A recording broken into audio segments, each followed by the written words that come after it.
시청자 여러분 안녕하십니까? VOA 뉴스투데이 시작합니다. 허버트 맥메스터 전 백악관 국가안보보좌관은 북한을 비핵화하도록 설득할 수 있는 방법은 강력한 제재라고 강조했습니다. 특히 중국은행들에 대한 세컨더리 보이콧, 즉 3자 제재가 필요하다고 지적했습니다. 첫 소식 김칸희 기자가 보도합니다. 워싱턴의 민주주의 소재단 주최 토론회에 참석한 허버트 맥메스터 전 백악관 국가안보보좌관은 과거 북한과 협상했을 때 실수를 반복해서는 안 된다며 북한에 대한 강력한 제재를 강조했습니다. 북한의 비핵화를 위해서는 군사적 위협만이 아니라 강력한 제재가 필요하다고 밝혔습니다. How do we convince Kim Jong-un and the Kim regime that he is less safe with nuclear weapons than he is without them, right? And that's not just a military threat, that is the threat of really strong sanctions. 맥메스터 전 보좌관은 또 북한의 미사일 도발을 용인하고 제재를 완화해줘서는 안 된다고 말했습니다. 그럴 경우 북한과의 협상은 늘어지고 결국 현 상황을 유지하는 수준의 빈약한 합의가 이어진다는 것입니다. 맥메스터 전 보좌관은 그러면서 북한과 거래하는 개인과 기업에 대한 세컨더리 보이콧, 즉 3자 제재 방안을 강조했습니다. There are many more tools available, secondary sanctions, if Chinese banks want to illicitly allow financial flows into North Korea as an example, this could be an option. 북한에 대한 제재 효과에 대해서는 아직 완전히 나타나지 않았다면서 올해 말까지 모든 북한 해외 노동자의 본국 송환을 의무화한 유엔 안보리 결의가 정확하게 이행돼야 한다고 강조했습니다.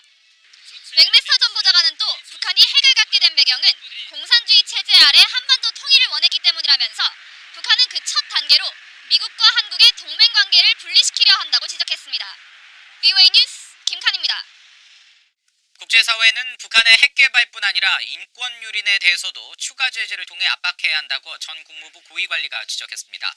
데이비드 크레이머 전 국무부 민주주의 인권 노동 담당 차관보는 9일 VOA에 취임 초기와 달리 트럼프 대통령이 북한 인권 상황에 대해 침묵하는 것을 우려한다며 이같이 말했습니다. 또 트럼프 대통령이 김정은 위원장을 위대한 지도자라고 언급한 것을 지적하며 북한 주민들은 자신의 생각조차 마음대로 말할 수 없는 세계에서 가장 억압적인 나라라고 말했습니다. 그러면서 트럼프 대통령이 인권을 언급하지 않는 건 김정은 위원장과 비핵화 합의를 끌어내려는 의지가 강하기 때문이라고 진단했습니다. 유엔 총회에서는 유럽연합 등 유럽 국가들이 다시 한번 북한에 잇따른 탄도미사일 발사를 규탄했습니다. 북한은 자신들의 미사일은 정당한 행위라며 한반도 문제 해결을 위해선 미국이 자신들의 선의의 행동에 응당한 조치를 취해야 한다고 주장했습니다. 오택성 기자의 보도입니다. 유엔 총회 제1위원회에서 유럽연합은 또다시 북한의 탄도미사일 발사를 규탄했습니다. 평화와 안보를 해치는 도발 행위라는 겁니다.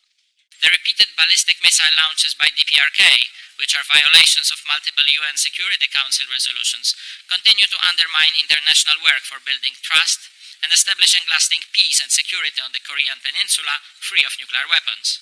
북유럽 국가들을 대표한 스웨덴도 발언권을 얻어 북한의 핵무기와 탄도미사일 프로그램은 전 세계에 위협이 된다며 제재를 강조했습니다. Sanctions should be upheld until we see complete, verifiable and irreversible denuclearization of the DPRK. 유럽 국가들에 앞서 이즈미 나카미스 유엔 사무차장 겸 군축 고위 대표는 모두 발언을 통해 북한과 관련해서는 핵무기뿐 아니라 모든 화학무기까지 다뤄야 한다고 강조했습니다.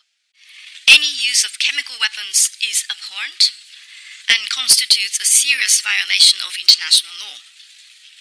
States must work together to bring accountability to those who dare use these inhumane and illegal weapons. 국제사회의 규탄이 이어지자 북한은 발언권을 얻어 미사일 발사는 위협에 대응한 일상적인 행위라고 반박했습니다. The missile launches were part of our routine and self-defensive measures in face of the threat we face every day on the Korean Peninsula. 그러면서 한반도의 안정을 위해서는 북한을 비난할 것이 아니라 미국의 행동 변화를 촉구해야 한다면서 북한 측의 핵실험과 대륙간 탄도미사일 발사 유예, 미군 유해 송환 등에 따른 미국의 상응 조치를 요구했습니다. 미국은 북한에 대한 언급을 하지 않았습니다.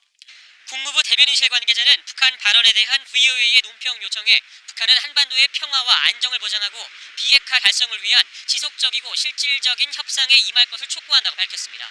VOA 뉴스 오택성입니다. 또 북한은 유럽 6개 국가들이 북한의 잠수함 발사 탄도미사일 SLBM 시험 발사를 규탄한 성명을 발표한 것에 대해 반발하고 나섰습니다. 북한 외무성 대변인은 10일 담화를 통해 영국과 프랑스, 독일 등 EU 6개 나라가 미국의 사촉을 받아 자신들의 자위적 조치를 규탄하는 성명을 발표한 것은 엄중한 도발이라고 주장했습니다. 또 최근 미국의 대륙간 탄도미사일 미니트맨 3 시험 발사가 북한을 압박할 목적으로 진행됐다며 자신들도 맞대응할 수 있으나 자제하고 있지만 인내심엔 한계가 있다고 덧붙였습니다. 앞서 영국 등 유럽 6개국 유엔 대사는 8일 비공개 안보리 회의 직후 북한의 SLBM 발사는 영내 안정과 안보를 해치는 행위로 유엔 안보리 결의 위반이라는 규탄 성명을 발표했습니다. 이 제재 위반으로 미국에 의해 억류돼 매각된 북한 선박 와이즈 어네스토가 한때 이 한국 해운업체 소유 선박이었다는 사실 전해드렸는데요.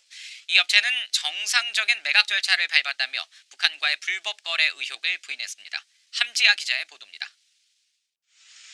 2015년 와이즈 어네스토, 당시 이름으로 애니호를 북한 측에 매각한 것으로 알려진 한국의 명산해운은 북한과 거래를 하지 않았다고 BOA에 밝혔습니다.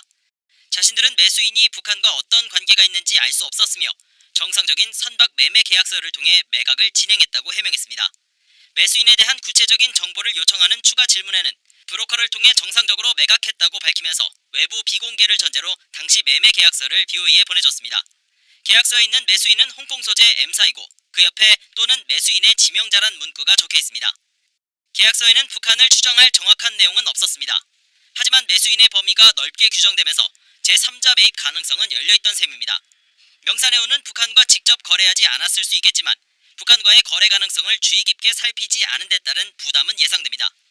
익명의 선박업계 관계자는 북한 측은 캄보디아나 홍콩 등지에 위장 회사를 차려놓고 한국 등 다른 나라들의 선박 거래를 하는 것은 널리 알려진 사실이라며 주의해야 한다고 말했습니다. 미국 재무부는 북한의 해상 활동에 대한 주의보에서 의도치 않는 대북 제재 위반 행위를 주의할 것을 당부한 바 있습니다. 일부 미국 기업들은 이런 이유로 100만 달러에 달하는 벌금이 부과되기도 했습니다. 와이즈 어네스토어의 공동 소유자로 지목된 산업은행 캐피탈은 소유권을 2012년 명산해운에게 넘겼으며 이후 해당 선박의 매각과는 관련이 없다고 밝혔습니다.